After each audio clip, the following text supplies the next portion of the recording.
Hey guys, welcome back to the channel, and today let me show you how to view your Geico insurance policy details online. All right, and that's in 2025. So let's get straight into the video. This is going to be a very quick one. Just going to give you guys a quick step-by-step guide. So let's jump into it.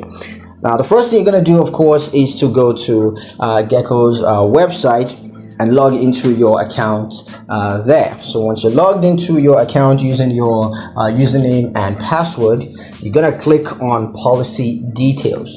Now, next you're gonna do will be to select the policy that you want to view. So just open that up, and next you're gonna view your policy details. So now that you have it selected and opened up, you can view your policy details, including the coverage options, deductibles, and payment due dates.